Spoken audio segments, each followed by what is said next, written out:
Don't have to ask me twice.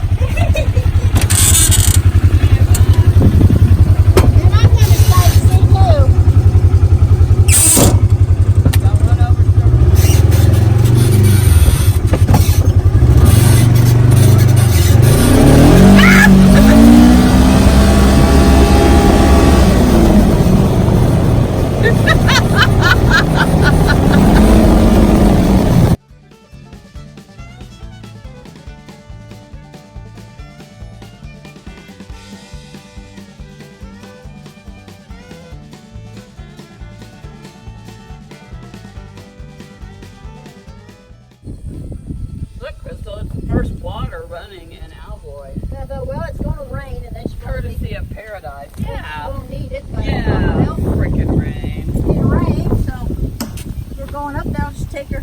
Pete's like, what the hell? Don't drink it. Oh, do you want a drink? He can. They brought him some. He's got bottled artificial Well, water. this is from our well. You know, it's not dirty water. He's not real good at. Here you go, Pete. Pete. Want a drink? See, he's not. This is not a drink. Drink. He don't You get it. don't want to drink, Chuck. Drink it. He's not too thirsty.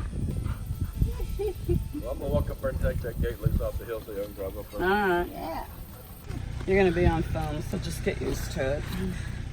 Good morning, everybody, and welcome to Alvoid. We're at the top of the hill today, and we had guests. My old dear friend Shirley, not that she's old, but she is dear, but I've known her a long time. Who we kidding? World. That I've known from working at a major home improvement store, which shall be nameless until they give me money. Came up, and she brought us the following things. Some lovely plants, a big bag of cow poop, and water, and she watered in her flower bed, so yay. And grass seed. And grass seed, I forgot. And homemade grape mustard And jelly. homemade grape jelly. She didn't bring no biscuits. I guess we could put one dip of donuts in it down there. Yeah. So jelly today we're not really doing much of nothing. This is just a happy day up here. We're going to unload the poles that Doug had cut the other day. And ride around on the razor. And ride around on the razor and have hours of family fun. So we'll talk to you soon, unless Shirley's got something else to say. No, I'm good. She's good. We're all good. Oh, and we brought Pete, who's not on a leash right now. He's being the cooper with All right, there you go.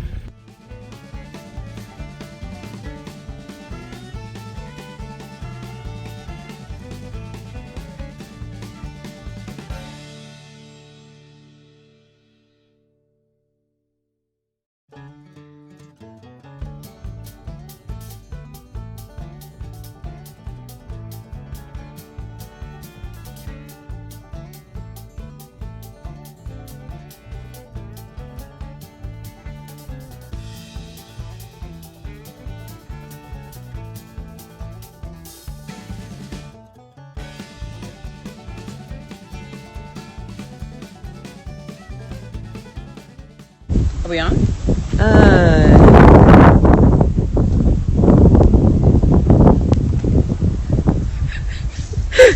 I'm gonna go with yeah. Yeah, we're on. We're gonna divide Iris today. Shovel. Don't have to have it, but I like a Sharpie and a pair of ordinary crappy scissors. These Iris are all the same color. The Sharpie I use to label, so it won't be that hard for this patch because these are all pink.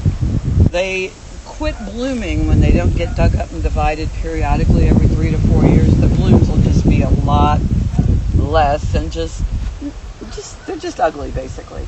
Not that an iris is the most beautiful thing when it's not in bloom, as you can tell by looking at this bed, but I personally like them.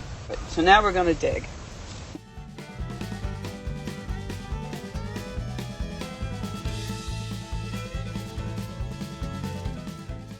Hi, Pete. Oh, and Pete's here. You need a golden retriever, too. So run out and get you one of those.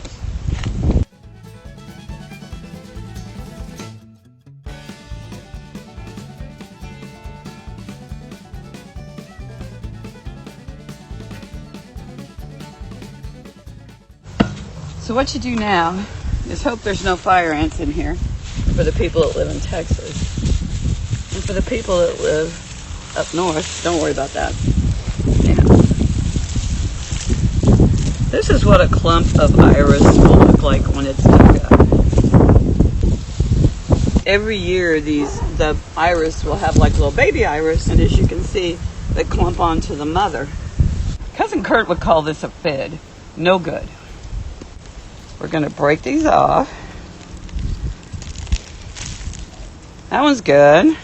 How can you tell if it's good or not? I just know. Because they have a lot of root? Or I'm like, Jesus. They have good roots. They're just healthy. They're not too big. See, this one's all busted off, but it still will be okay if it wasn't for the fact I have 27,000 pink iris. So, what we do is we just throw the good ones in the good pile, and this is the mother plant. Mm-hmm. It's done its time. Time for it to go. So, throw that in the bad pile. When you're preparing a bed for iris, you do not have to go to a lot of trouble, spend a lot of money on fancy compost and such. Just a basic dirt, topsoil, any old thing will work. They're not real fussy. Here's a baby that just is not doing well. Throw it off. Get rid of like the, extreme dirt that you can.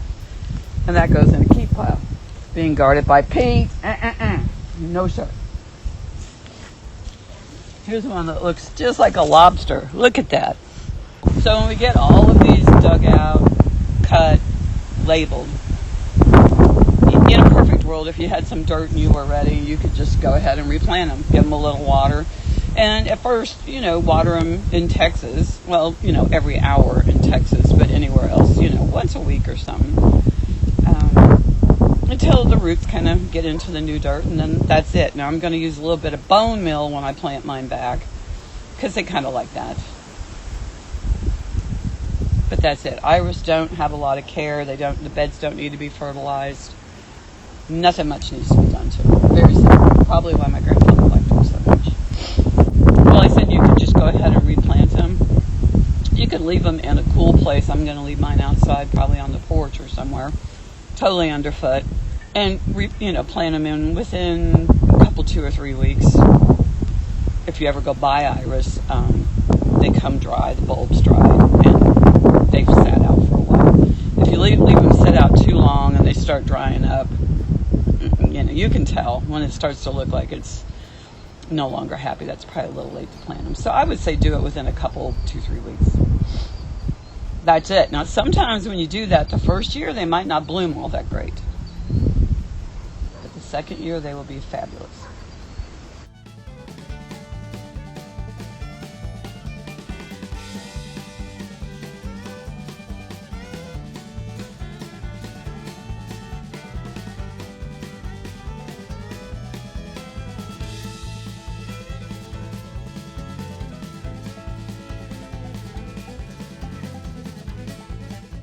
And all of a sudden I hear this. And I'm like, oh shoot, what is he doing? Wasn't him. Coming from the front yard out the window. The hell was it? Well, anyhow, so Pete jumps up, like getting ready to bark his head off, and I somehow kept him from doing that because I didn't see since we went and dug up. I don't know. It went on for about a minute. And it sounded like it was right on that little porch. I'm like, great, I'm going to have to go out there and hose that down. Nothing. This morning, Doug goes out there. Nothing. Huh. This is what they call black gumbo dirt in Texas. Probably need to get closer to the ground. Horrible, terrible clay, black clumping, full of nutrients, but just horrendous dirt. It has to be amended with expanded shale or just anything, peat moss compost. But iris don't care.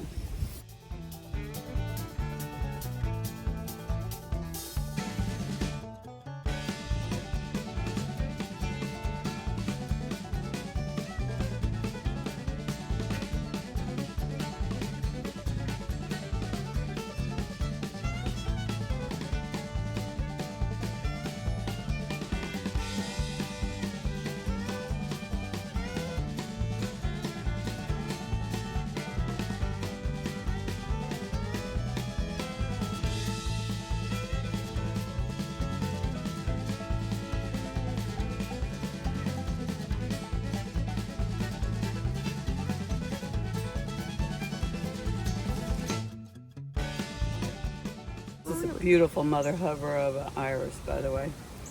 Alright, so we're going to stop and show you how to cut and label an iris. If you don't care what color they are or where you're going to replant them, what logic, then you don't really need to label them, but I have to care. So this is a big, nice mamma jamma of an iris. And what we're going to do, we're going to cut these roots off a little bit just to make it easier to replant. Ordinary, everyday kitchen scissors. I use these for everything. And then we're going to do the following. Kind of going up at an angle and down at an angle. Why do we do this? Because my grandpa did. I do not know. I guess to make them less floppity, they will grow the leaves right back. It's no big thing. But that's basically what a finished iris should look like. So I'm fixing to label this. I just use a Sharpie. It won't stay on there that long. It'll wash away. It's just long enough for me to remember where to plant them when I go to replant. So these are pink. So I'm just gonna write PK, not for Possum Kingdom.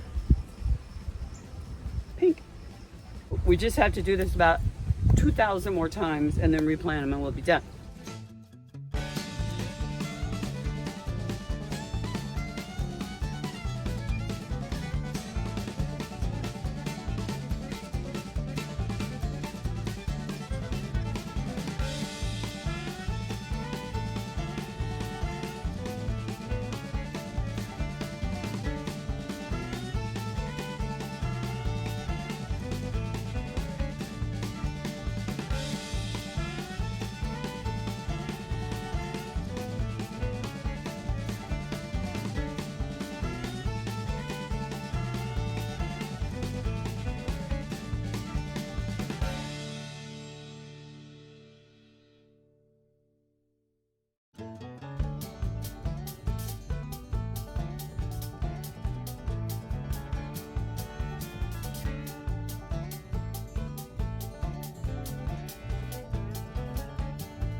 Okay, everyone, it's noon. We have noon games, Chiefs and Cowboys.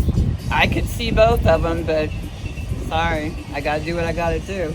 So everybody go get your beer, watch your football, eat a healthy snack, and you need to subscribe.